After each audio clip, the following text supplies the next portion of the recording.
Noi di SVN Solo Velanet abbiamo girato molti documentari alle isole Eolie e le conosciamo veramente molto bene, e ora che il tempo delle vacanze si avvicina vogliamo darvi qualche consiglio appunto per andare a navigare alle isole Eolie. Seguitemi.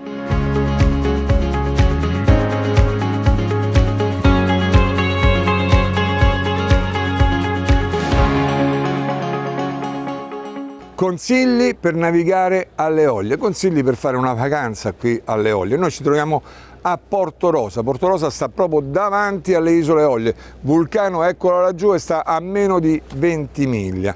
Per cui partiamo da qua oppure partiamo da Capo d'Orlando, che è un marina che sta poco più verso ovest. Cosa dobbiamo sapere per navigare alle Eolie? Beh, la prima cosa che bisogna sapere quando si naviga in una zona è quali sono i venti dominanti e quali sono i venti pericolosi. Alle Eolie i venti dominanti sono maestrale e ponente, cioè quasi sempre maestrale e ponente. Proprio per questo vedrete che tutti i centri abitati e tutti i porti si trovano sulla costa est delle isole, quando invece sulla costa ovest non ci sono centri abitati. Questo che vuol dire che se voi rimanete nella parte est, maestrale e ponente non vi dà fastidio.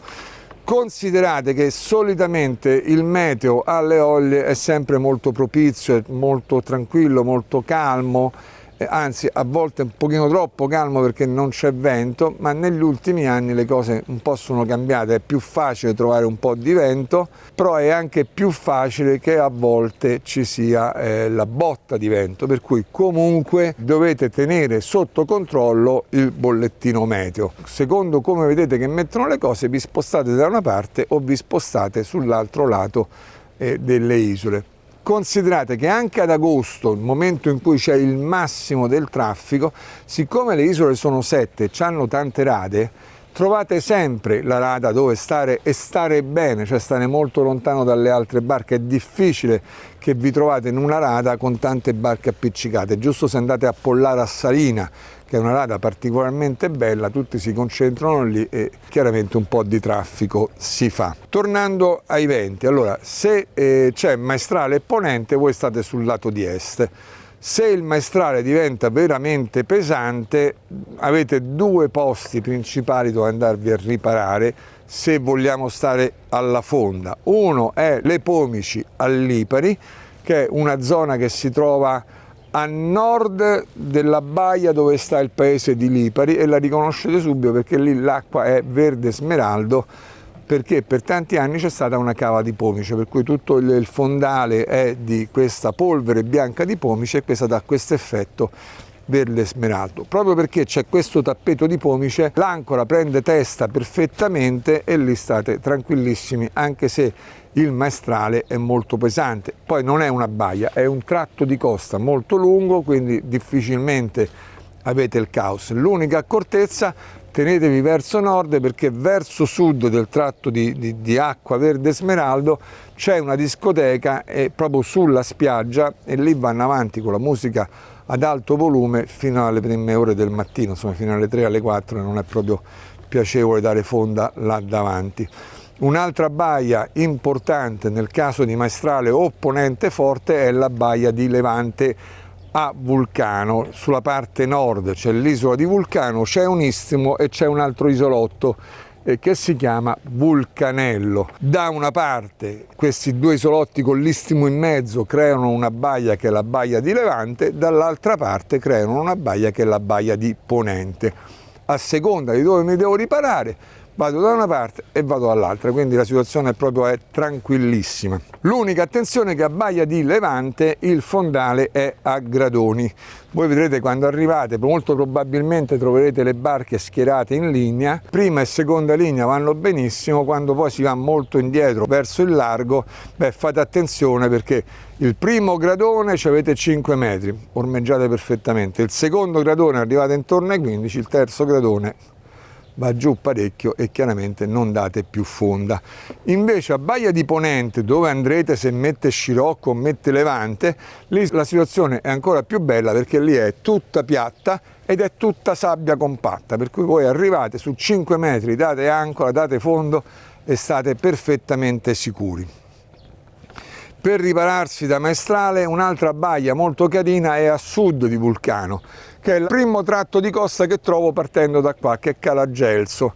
Lì c'è una baietta molto carina, molto ben riparata da Maestrale perché ha tutta l'isola di Vulcano davanti, e sul moletto, proprio si affaccia sul moletto, c'è una trattoria che vi consiglio, dove si mangia veramente molto bene. Le isole con maggiore criticità sono Alicudi, che è l'isola più lontana, perché non ha baie, ha solo un moletto dove attracca il traghetto e solo 2 punti dove posso dare fonda, a destra e a sinistra del moletto, e non sono particolarmente grandi. Per il resto l'isola scende giù a picco, per cui fonda non si può dare. Perciò lì attenzione, perché per arrivarci dovete fare diverse decine di miglia e rischiate che quando arrivate lì non trovate un posto per poter dare fonda. L'isola che trovate prima di Alicudi, partendo da Lipari, è Filicudi. Filicudi è decisamente più grande, ha 2 zone. C'è un istmo al centro, che da una parte troverete il paesino di Filicudi con un moletto galleggiante, un pochino traballante, di Francesco, e un campo boa con dei corpi morti che non sono esagerati, per cui insomma lì si sta bene se il tempo è tranquillo. Se il mare comincia ad agitarsi, andatevene, perché quei corpi morti non vi reggono. Però davanti proprio al paesino ci sono delle zone dove potete dare fonda e potete stare abbastanza tranquilli, perché trovate della Poseidonia. Sul lato sinistro della baia invece non potete dare fonda perché ci sono ciottoli. Se voi date fonda sui ciottoli, l'ancora non vi regge. Dall'altra parte proprio c'è questo lembo di terra, lo scavalcate, dall'altra parte c'è il paesino di Pecorini con 2 campi boa molto meglio attrezzati, con boe grandi, con grossi corpi morti, e lì state tranquillissimi. L'altra isola critica è Stromboli.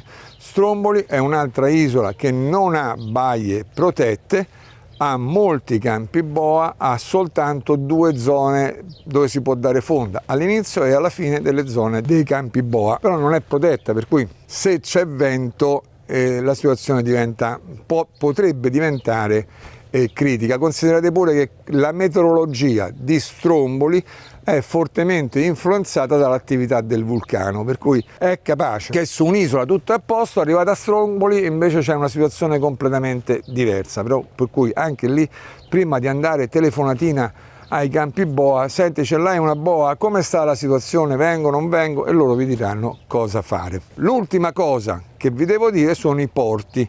Alle Isole Eolie ci sono soltanto 2 porti, Pignataro e Marina di Salina. Pignataro a Lipari, alla fine di Marina Lunga, che sarebbe la grande baia dove si affaccia il paese, è molto protetto a Maestrale, a Ponente, a Libeccio, a Levante, un pochino meno protetto da Scirocco perché gli entra proprio dentro. Marina di Salina invece, sull'isola di Salina, sempre sul lato est dell'isola, è un marina molto ben protetto.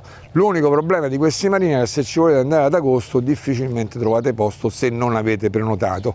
Dovete prenotare per tempo. Questo è il quadro dei venti e dei modi per ormeggiare alle Eolie. Adesso invece andiamo a vedere una serie di consigli per goderci la vacanza alle Eolie.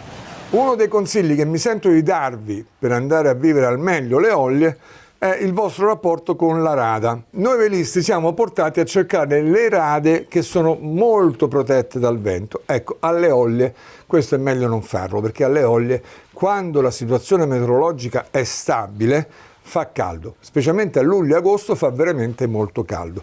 Per cui il consiglio è: andate a cercare la rada esposta al vento, in modo che avete sempre un po' di brezza che vi arriva sulla barca e alza molto il vostro comfort. Se volete comunque invece cercare una rada riparata al vento, cercate una rada dove potete trovare un canalone. L'area nel canalone si accelera, perciò diventa un po' più potente. Se voi vi mettete sull'asse del canalone vi garantite un po' di getto d'aria che vi alza lo stesso un po' di comfort. Se questo non avviene, in una rada riparata al vento la temperatura, vi assicuro, sale veramente tanto.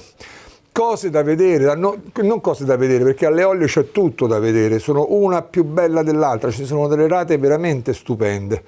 Quelle cose che io non mancherei sono sicuramente gli scoglietti di Panarea, Panarea è un posto molto carino, davanti al paesino di Panarea voi vedete che ci sono uno scoglione grande sulla sinistra e due scoglioni più piccoli sulla destra.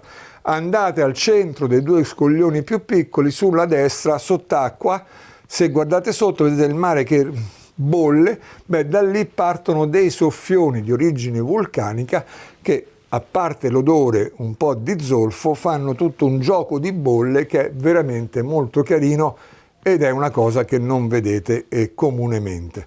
L'altra cosa da non mancare sono i corsi dei paesini delle Eolie. Da Lipari a Salina a Panarea ci sono dei corsi molto belli, quando più grandi, quando più piccoli, sul quale si affacciano tutta una serie di botteghe di artigianato locale e lì si compra molto bene delle cose che vi possono ricordare la vostra vacanza alle Eolie. Ora dobbiamo vedere con che barche andiamo alle isole Eolie, con che barche fare la nostra vacanza. In Sicilia ci sono tante società di charter. La maggior parte di queste sono di buon livello e offrono veramente degli ottimi servizi e hanno delle barche di buon livello. Noi ne abbiamo scelte due per questo video. La Gais, questa società proprietaria di questo catamarano, che è una società piccolina, e poi un'altra che vi presenterò dopo che invece al contrario è una società molto grande. La Gais, come dicevo, è una società piccolina, ha scelto di avere poche barche, hanno 21 barche. Cosa propongono loro? Loro propongono un charter di alta qualità. Infatti i catamarani che hanno, come vedete, sono i Fontaine Pajot. Voi considerate che in Sicilia ci sono soltanto due Fontaine Pajot e sono quelli della Gais. I Fontaine Pajot sono delle barche di standard qualitativo decisamente tra quelli più alti tra i catamarani industriali. Per i monoscafi invece hanno scelto di avere i Dufour, altre barche che nel mondo delle barche industriali hanno uno standard piuttosto elevato, ma non solo, hanno deciso di avere parte delle barche con l'avvolgiranda, ma una parte anche con la randa steccata. Io non mi piace andare con le barche con l'avvolgiranda perché mi piace andare a vela, per cui nel panorama del charter le rande steccate sono rare, la Gais a me piace per questo fatto, perché posso prendere una barca loro e andarmi a fare una vera veleggiata. Adesso spendo 2 minuti e vi illustro questa barca e quell'altra. Sulla Strea 42 la prima cosa che voglio farvi notare, perché è veramente particolare, è che questa barca, come vedete, non ha né le gruette né il David per il tender. Allora come lo alzo il tender? Lo alzo col tender lift, con quella pedana lì. Quella lì è una pedana a movimento elettrico che può scendere sotto il pelo dell'acqua, si mettono 2 selle, ci portate sopra il tender e risale e avete il tender tirato su. È bellissimo perché un pulsante scende, un pulsante sale, non dovete fare nessuna operazione né faticosa né macchinosa, ma oltretutto quando voi levate il tender diventa così questa pedana. Se voi questa la portate al livello delle code, tutta la zona di poppa diventa una grande piattaforma da bagno. Se volete addirittura potete portarla a sfiorare l'acqua o anche sott'acqua, ed è una cosa dove si spende veramente tanto tempo. Di tutti i 42 Fontaine Pajot e no che io ho visto nelle società di charter, questo è l'unico 42 che ha il tender lift. Questo per darvi un'idea del livello di qualità che fa Gais. La Strea 42 è un catamarano particolarmente bello, un catamarano per la famiglia che potete condurre da soli, tant'è vero che ha la plancia a mezzanino. Da lì voi potete girarvi e controllare la distanza dalla banchina, è questo che vi permette di portare la barca da soli. Oppure potete anche rapidamente scendere, gettare una cima all'ormeggiatore e tornare immediatamente ai comandi, e questa è una cosa molto molto bella, molto comoda. La barca dispone di una bella dinette con una grande cucina molto attrezzata e di 4 cabine. Tutte e 4 le cabine hanno i letti centrali. Quelle di poppa hanno un po' più di spazio laterale, quelle di prua ne hanno un po' di meno, ma comunque il letto è centrale e voi vi potete sedere sul letto per cambiarvi. Ogni cabina ha il suo bagno, altra cosa molto comoda. 4 cabine, 4 bagni veri. E questo è la Strea 42. A fianco invece abbiamo il Dufour 48, barca che, come vi ho detto, di qualità piuttosto elevata, che va molto bene a vela, Dentro troviamo una dinette molto grande con una grande cucina ammurata, 2 cabine di prua grandi, molto grandi, non grandi come quelle dell'Oceanis 52 che vedremo tra poco, ma veramente molto grandi. E poi 2 cabine di poppa a cui non bisogna dirgli niente perché sono veramente bellissime. Ogni cabina ha il suo bagno. Una delle 4 cabine, quella qui di destra di poppa, ha il box doccia separato ed è considerata la cabina dell'armatore. Le altre hanno la doccia dentro il bagno, per cui una barca veramente molto comoda. E adesso invece andiamo a vedere l'altra società di charter. Seguitemi. La seconda società che vi voglio consigliare in questo video è la Spartivento. Se Gais, la società che abbiamo appena visto, è una società più piccola con un numero di barche contenute, anche se molto curate, con un servizio molto attento, qui entriamo in una dimensione diversa.